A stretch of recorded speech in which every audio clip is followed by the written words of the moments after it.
2024 SBI clerk examination, ये notification कब तक आएगा सर? और इस नोटिफिकेशन के बाद में कितनी वैकेंसीज हो सकती है? एग्जामिनेशन डेट क्या हो सकता है? ऐसे बहुत सारे सवाल आप सभी के हैं, बहुत ज़्यादा ही फ्रीक्वेंसी बढ़ गई है इन सवालों की। तो एक सेशन आप सभी के लिए कंप्लीट डिटेल्स इसमें मैं शेयर करने वाला हूँ और इसमें सारी चीज़ें मैं आपको बता दूंगा जो आपके लिए ज़रूरत है जानना, है ना। उसके बाद में आप सभी वापस से फोकस कीजिएगा अपनी पढ़ाई के ऊपर। अच्छा, ये सवाल बहुत ज़्यादा है क्यों? आपकी तरफ से ये सवाल बहुत ज़्यादा क्यों है? बाकी दूसरे एग्जामिनेशन के लिए इतना ज़्यादा नहीं होता है। तो ये इसलिए है क्योंकि एसबीआई यार बहुत बड़ा ब्रांड है ऑब्वियसली, और हर एक कैंडिडेट ना अपनी जर्नी को एसबीआई में लेके ही खत्म करने वाला है ना। एसबीआई में जाने के बाद में वो सोचता है कि मैं अपनी जर्नी को एंड करूं। कुछ कैंडिडेट्स क्लर्क एग्जामिनेशन टारगेट करते हैं, वो भी एसबीआई क्लर्क, कुछ पीओ टारगेट करते हैं, वो भी एसबीआई पीओ। यही उनका फाइनल गोल होता है। तो इसलिए ना एसबीआई एग्जामिनेशंस को लेकर वो थोड़े से ज़्यादा ही इमोशनली अटैच्ड होते हैं, है ना। यहाँ पे थोड़ा सा अलग ही तरीके से चलती हैं चीज़ें। यहाँ पे वो प्रैक्टिकली नहीं, इमोशनली सोचना शुरू कर देते हैं। बहुत सेंसिटिव है एसबीआई के एग्जामिनेशन को लेकर। सभी के सभी कैंडिडेट्स बहुत ज़्यादा एक्साइटेड भी रहते हैं, है ना, क्योंकि ये उनको सोसाइटी में बहुत अच्छी रिस्पेक्ट दिलाएगा। एक बहुत अच्छा ऑर्गेनाइजेशन है जिस पे काम करने का सबको मजा भी आने वाला है।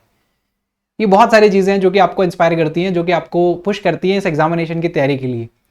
तो ऑब्वियसली बनता है इस एग्जामिनेशन के लिए इतने सारे सवाल पूछना कि एग्जाम कब होगा, सैलरी क्या होगी, वैकेंसीज कितनी होंगी, नोटिफिकेशन कब तक आ जाएगा। ये सारी चीज़ें डिस्कस करने वाले हैं आज के सेशन में। तो शुरुआत करता हूं मैं आपका नोटिफिकेशन, है ना। सबसे पहले तो सर नोटिफिकेशन ही हमें देखना है, नोटिफिकेशन कब तक आ जाएगा। नोटिफिकेशन के बारे में अगर पता चल जाए तो थोड़ा सा आइडिया लग जाएगा। देखो पिछले 2-3 सालों का अगर मैं ट्रेंड देखूं तो नवंबर के महीने में आपके एग्जामिनेशन हो रहे हैं पिछले 2 साल से 3 साल से, ना। November, first week of November, last week of November, first week of December, यानी कि लास्ट के जो 2 महीने हैं नवंबर और दिसंबर, इन 2 महीने में आपके एग्जाम हो रहे हैं। और मेंस एग्जामिनेशन या तो जनवरी में होता है या तो फरवरी में होता है। ऐसा पिछले 2-3 सालों से चल रहा है। और सितंबर एंड होने वाला है, नोटिफिकेशन अभी तक आपको मिला नहीं है।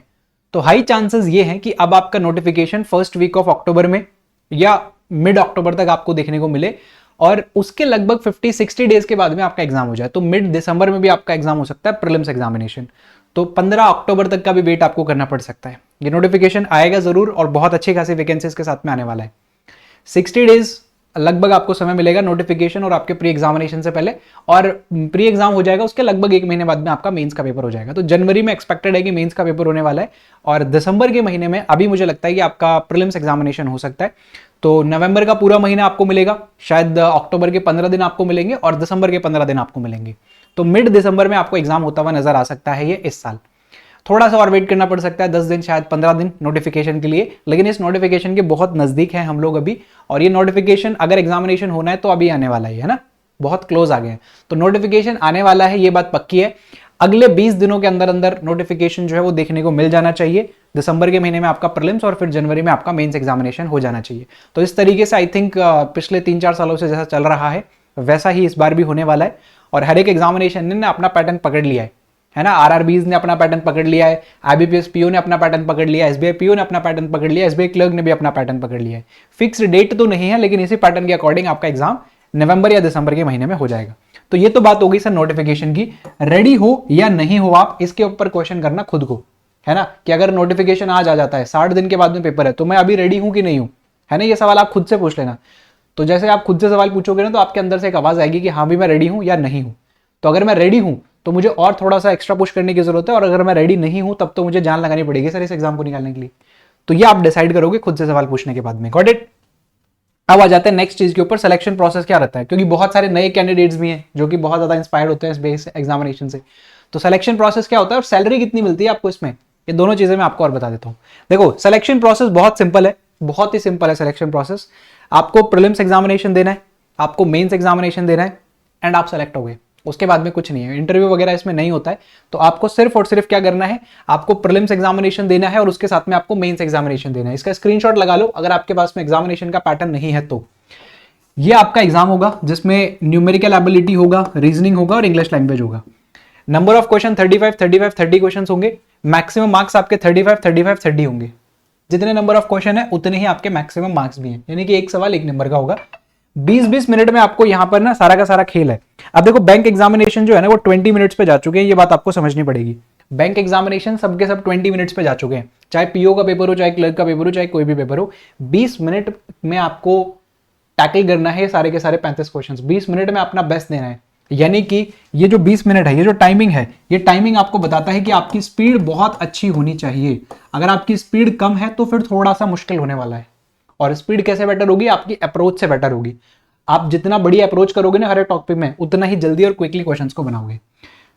तो 35 क्वेश्चंस क्वांट रीजनिंग में और 30 क्वेश्चंस आपको मिलेंगे इंग्लिश लैंग्वेज में। टोटल 100 नंबर का आपका पेपर होगा। 1 घंटा आपको टोटल समय यहाँ पे दिया जाने वाला है। मेंस एग्जामिनेशन की अगर हम बात करें तो मेंस एग्जामिनेशन में ना एक सब्जेक्ट ऐड हो जाता है बस, जीए सेक्शन। बाकी सब कुछ वैसा ही है, न्यूमेरिकल एबिलिटी, रीजनिंग है, इंग्लिश लैंग्वेज है, जीए सेक्शन जो है वो एक्स्ट्रा ऐड हो जाता है इसमें। नंबर ऑफ क्वेश्चन थोड़े से बदल जाते हैं। जैसे क्वांट में टोटल 50 सवाल मिलेंगे अब आपको 50 मार्क्स के। ऑब्वियसली जो टाइम स्लॉट है वो भी आपको अलग अलग दिया जाता है, क्योंकि यहाँ पर है ना अलग अलग सेक्शन के लिए अलग अलग टाइम जो है पहले से डिसाइडेड है। 50 क्वेश्चन 60 मार्क्स रीजनिंग में, 40 क्वेश्चन 40 मार्क्स इंग्लिश में, 50 क्वेश्चन 50 मार्क्स आपको मिलेंगे जीए सेक्शन में। तो यहां पर आप करेक्शन कर लीजिएगा थोड़ा सा। 190 सवाल होते हैं टोटल, और जो मैक्सिमम मार्क्स होते हैं वो आपके पास में 200 होते हैं, ठीक है। और आपको जो टाइम अलॉट किया जाता है वो 2 घंटे 40 मिनट का टाइम अलॉट किया जाता है। तो ये टोटल जो आपका समय है ये वाला समय नहीं है, 2 घंटे 40 मिनट का आपको यहाँ पे टोटल समय जो है वो मिलेगा। तो आपका ये होता है मेंस एग्जामिनेशन का पैटर्न, ठीक है। ऑब्वियसली प्री एग्जामिनेशन से थोड़ा सा क्वेश्चन डिफिकल्ट साइड जाएंगे, थोड़ा हाई लेवल के क्वेश्चंस आपको मिलेंगे इस पेपर में। और इस पेपर में मिलने के बाद में आपको यहाँ पे ही अपना बेस्ट देना है, बस यही है आपका सिलेक्शन वाला पेपर। ये आपका सिलेक्शन वाला पेपर है, ठीक है। एक ही पेपर होगा, ये मान सकते हो आप। प्री एग्जामिनेशन केवल क्वालिफाइंग नेचर का है, तो अगर आपने उसको क्वालिफाई भी कर दिया तो भी चलेगा, उसका कोई रोल नहीं है आपको फाइनल सिलेक्शन दिलाने में। बस वो क्वालिफाई करना जरूरी है ना। क्वालिफाई कर लो आप उसको, उसके मार्क्स आपके मेंस में नहीं जुड़ने वाले हैं। केवल मेंस का एग्जामिनेशन होगा, 200 मार्क्स का होगा। अब आप मान लीजिए 200 में से 75 नंबर लेके आते हो और आपकी कट ऑफ जाती है 72, सिलेक्शन हो गया आपका, है ना। स्टेट वाइज होता है, ये ध्यान रखिएगा, स्टेट वाइज होता है। तो 200 में से आपका स्टेट का कट ऑफ कितना है उसके ऊपर फर्क पड़ेगा चीजों का। आपके स्टेट में वैकेंसीज कितनी है, आपकी कैटेगरी कौन सी है, बहुत सारी चीजें हैं जो कि आपका इस कट ऑफ के लिए डिसाइड किया जाता है। मतलब ये कट ऑफ निकाला जाता है ना, ये ऐसे नहीं निकाला जाता है। स्टेट का नंबर ऑफ वैकेंसीज चेक करते हैं, सबकी परफॉर्मेंस चेक करते हैं, आपकी कैटेगरी चेक करते हैं, बहुत सारी चीजें चेक करके बाद में ये आपको कट ऑफ जो है वो दिया जाता है। तो अगर आपने इसको पार कर दिया ओवरऑल कट ऑफ, तो आपका सिलेक्शन हो गया। इंडिविजुअल सब्जेक्ट्स को पास करना कंपलसरी है क्या? नहीं, इंडिविजुअल सब्जेक्ट्स को पास करना भी कंपलसरी नहीं है। अगर आप मान लीजिए रीजनिंग में 0 नंबर लाते हो और ओवरऑल आप इन तीनों में मिला के 75 नंबर ले आए और कट ऑफ 72 गया है, पास हो गए हो आप। जरूरी नहीं है कि आपके रीजनिंग में भी नंबर आने चाहिए, है ना। ये बहुत अच्छी बात है कि आपको हर एक सब्जेक्ट में पास होने की जरूरत नहीं है, आप बस ओवरऑल परफॉर्मेंस दो, ओवरऑल तैयारी करो और ओवरऑल में सिलेक्शन ले लो। बहुत ही बढ़िया बात है ना। तो कई बार ऐसा होता है ना, सर मेरा जीए अच्छा नहीं है, मेरा क्वांट उतना अच्छा नहीं है, मेरा इंग्लिश लैंग्वेज बहुत खराब है, तो दिक्कत परेशानी की बात ही नहीं है। बाकी जो 3 सब्जेक्ट आपको मिलेंगे उसमें आपको एक्स्ट्रा पुश करना है, और इतना भी खराब किसी का नहीं होता कि वो 0 नंबर लेके आए, है ना। तो यहाँ पे थोड़ा भी परफॉर्म कर दोगे ना, ठीक ठाक सा भी बैलेंस करेंगे, तो भी आपका सिलेक्शन यहाँ पे हो जाएगा। तो ये काफी अच्छी चीज है एसबीआई की कि आपको इंडिविजुअल सब्जेक्ट्स को पास नहीं करना होता है। Got it. तो ये आपका एग्जामिनेशन पैटर्न है। अब मैं आपको दिखा देता हूं आपकी सैलरी कितनी होगी अगर आप as a junior associate join करते हो, एज अ क्लर्क ज्वाइन करते हो, तो आपकी सैलरी कितनी होने वाली है, इन हैंड सैलरी कितनी होगी, वो भी हम यहाँ पे चेक करने वाले हैं। तो सैलरी का जो डिस्ट्रीब्यूशन है वो कुछ इस तरीके से है। फिलहाल लेटेस्ट में जो आपको बता रहा हूं, लेटेस्ट में बेसिक जो सैलरी है वो 26,700 रुपए है। ये आपका बेसिक सैलरी है। अब इसके ऊपर बाकी सारे के सारे जो अलाउंसेस है ना वो ऐड होते जाएंगे। डीए ऐड हो जाएगा, एचआरए ऐड हो जाएगा, ट्रांसपोर्टेशन ऐड हो जाएगा, स्पेशल अलाउंस ऐड हो जाएगा, स्पेशल पे नया कुछ चला है ये भी ऐड हो जाएगा यहाँ पे। और पूरा का पूरा जो आपके पास में अलाउंसेस है सब कुछ जोड़ लो, ये सब कुछ आपको मिलने वाला है। ये आपके पास में थोड़ा अलग हो सकता है सिटी वाइज, के एचआरए जो होता है ना वो सिटी वाइज होता है, एक्स वाई जेड 3 अलग अलग कैटेगरीज में सिटी होती है। तो कैटेगरी वाइज होगा, सिटी वाइज होगा आपका एचआरए। हो सकता है थोड़ा सा आपको ज्यादा मिले, 3500 के आसपास भी मिल सकता है, हो सकता है कि ये 2500 के आसपास मिले, डिपेंड ऑन द सिटी, है ना। आपकी पोस्टिंग कहाँ पे, किस एरिया में आप रहते हो, उसके अकॉर्डिंग आपको एचआरए मिलता है।